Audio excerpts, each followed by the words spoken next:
national development arm of the BBC.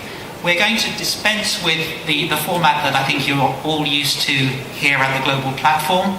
There will be no speeches, there will be no PowerPoints, there will be no Q&As. We'd like to create something much more interactive and fluid. We're going to be watching some clips, getting some feedback from our panelists, and also, most importantly, from you. And we want to work together with you to try to crack the code on how to leverage all that risk data, all that risk information that we have, and translate it into real-world action, real-world response. So, how are we going to do that? Well, we're going to do it in part through our panel, who I'm going to introduce to you now. On my left, I have Jack Radich from the OECD.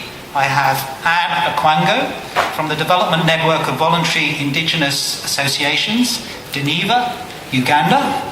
On my right, I have Dena Gepi from the Social Science Committee of the National Oceanic and Atmospheric Administration, otherwise known as NOAA. And I have Lisa Robinson from BBC Media Action, the organiser of this event. Let's move with that into our first discussion topic, from information into action. As we all know, we have increasing access and availability of risk information. You could almost say that certainly here we're drowning in risk information. But actually converting that into something that generates action is another matter. And if we look at an area such as earthquake risk, there seems to be quite a reasonable level of knowledge by the public of risk, and actually getting that translated into real personal preparedness is quite difficult. And to back that up, let's just take a reality check and hear from somebody, a regular person, talking about her personal earthquake preparedness.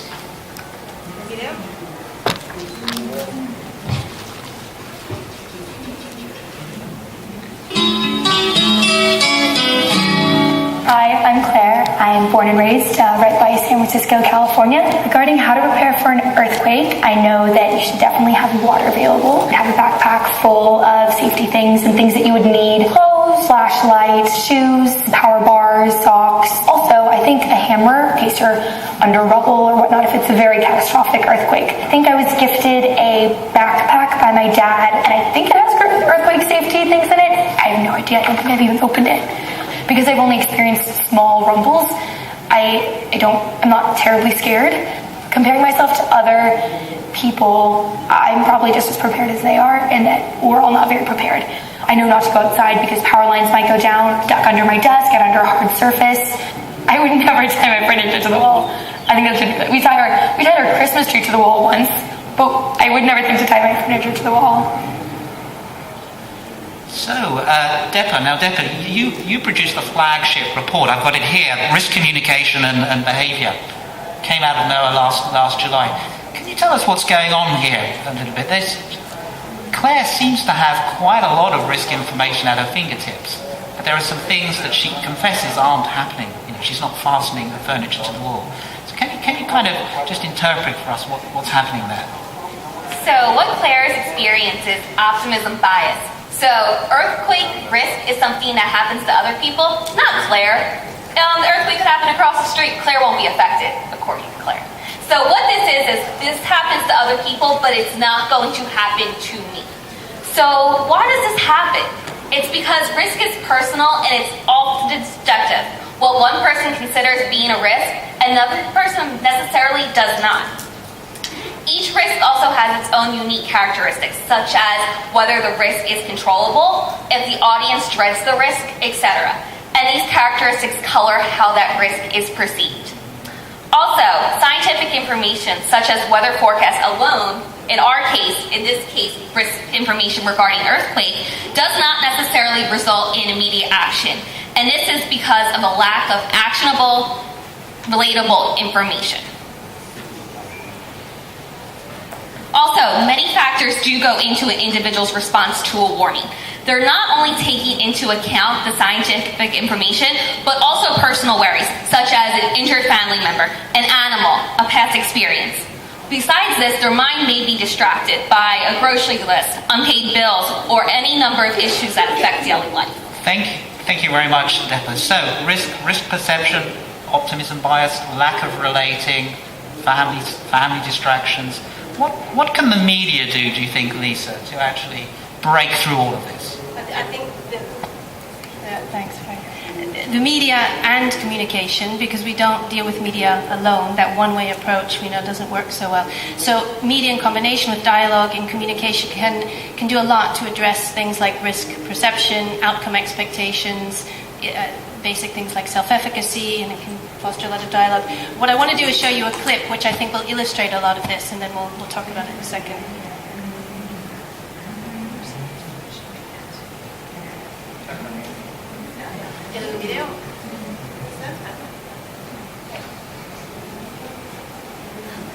Can't go to church like that. Well, that sounds it. I'm going golfing. You're gonna miss church, Ann? The Sunday you said you had to go to the office. The week before you had breakfast with a friend. Are you gonna go to church next week? We'll see. I know what we'll see mean. If you're done with church, just say it. I'm done with church. Say that! Look, I'm not going to church anymore. It's not the end of the world. Let's not make a big deal.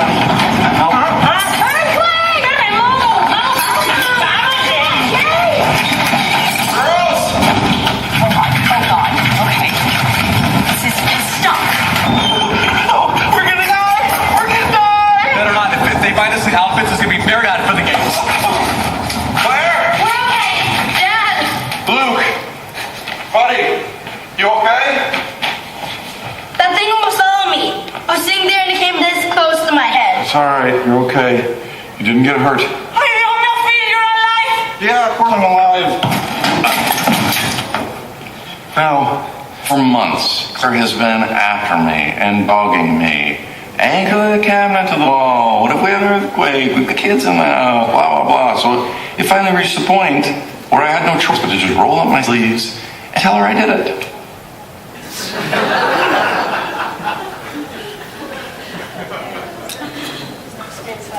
All right, let's overlook the stereotypes in there right now about Latinos, around sexuality and gender. Media can do a lot of things.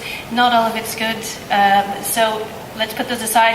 With risk reduction, I think there were a lot of things that it attempted to do. I mean, it was role modeling. It was role modeling the drop, cover, and hold on. There might be questions about how accurate and how well they did it, but it was there, and it was showing people reacting with a degree of ability to an earthquake. It also has the potential to spark a lot of discussion around 2 points that I see. One around fatalism. Is it God's will that there was an earthquake because the dad didn't go to church? And they talk about that later in the episode. It's certainly not media's role to say whether that's true or not, but it possibly could bring up some conversation around, maybe there's a degree of God's will, but God also gives people the capacity, the ability to protect themselves in an earthquake too. It's that discussion that happens in households that can really be a catalyst for action. Another discussion topic might be around just having a plan, preparedness. Oh my God, can you imagine if that happened at home? What would you do? Have you done everything that It's that kind of conversation that's then going to possibly be the next step. I think a third area that it does is normalize certain feelings or actions or behaviors. If we think back to Claire, our friend Claire, in the speaking about her preparedness, she was laughing at the idea of tying furniture to the wall. I mean, to her it was silly and really exaggerated. There was almost a stigma around being over-prepared for an earthquake.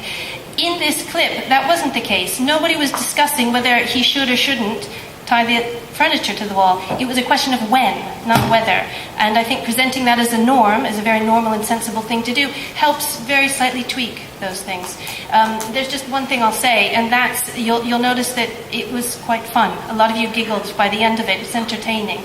And when we're dealing with media, it's absolutely critical that it be entertaining. If you're dealing with something as boring, as fastening a bookshelf to the wall, it had better be presented in an entertaining way.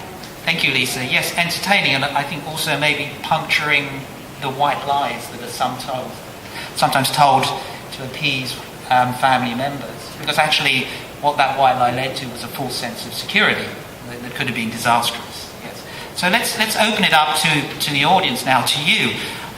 do you have comments or questions about the best ways of translating information into action, and some feedback on the clips that we've just seen?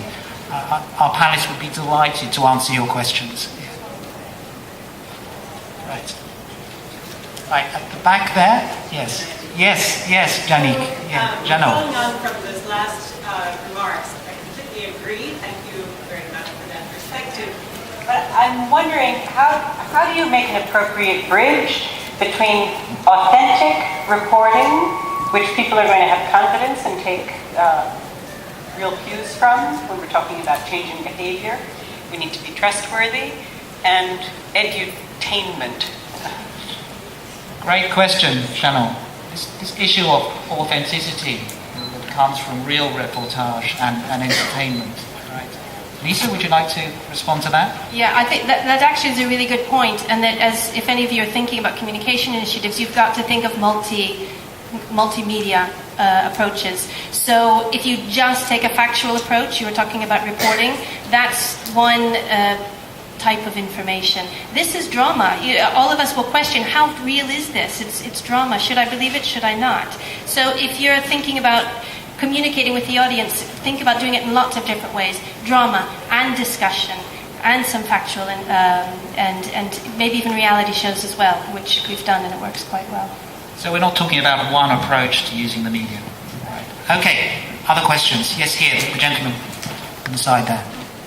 Thank you very much. I'm from the National Center for Disaster Prevention in Mexico City, and I want to know if you can tell us a little bit more about your experiences about getting inside these biases that people has, and that on these common things and these different type of inferences. I say it because here we are working with patients with OCD and bipolar, and they are behaving mostly like an extreme example of how common people use their relational frames to make decisions. Deborah, I think that's one for you. So I would kind of actually relate this to Lisa's response. So for us, it's having a network of practitioners that we communicate with. So for example, the weather forecast offices in the United States, they work with emergency managers, they work with local school organizations, they work with the highways. So I would say it's that network of people, and everyone has to have a seat at the table. That's kind of something that we've heard today. And when it comes to planning and risk communication, we have to make sure that we are representing everyone that we're designed to serve. Okay, does that answer your question? I don't think so. It's more on the biases, the common biases. Confirmation bias. Yeah, it's a little bit more about that. Right. Can you speak a little bit more to that point around optimism bias that you brought up previously? Yeah. So it's trying to think of the best way to break it.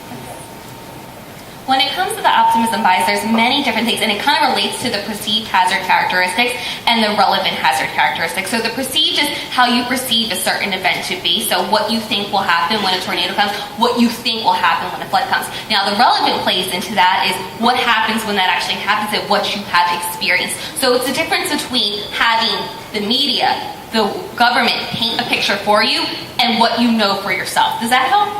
Yeah. Okay. Yeah. Which might actually suggest why serious gaming, which is a halfway house between the media and you experiencing something, is a valuable approach. Yeah, and we have some practitioners in that from that area too. One more question for this section, Regis.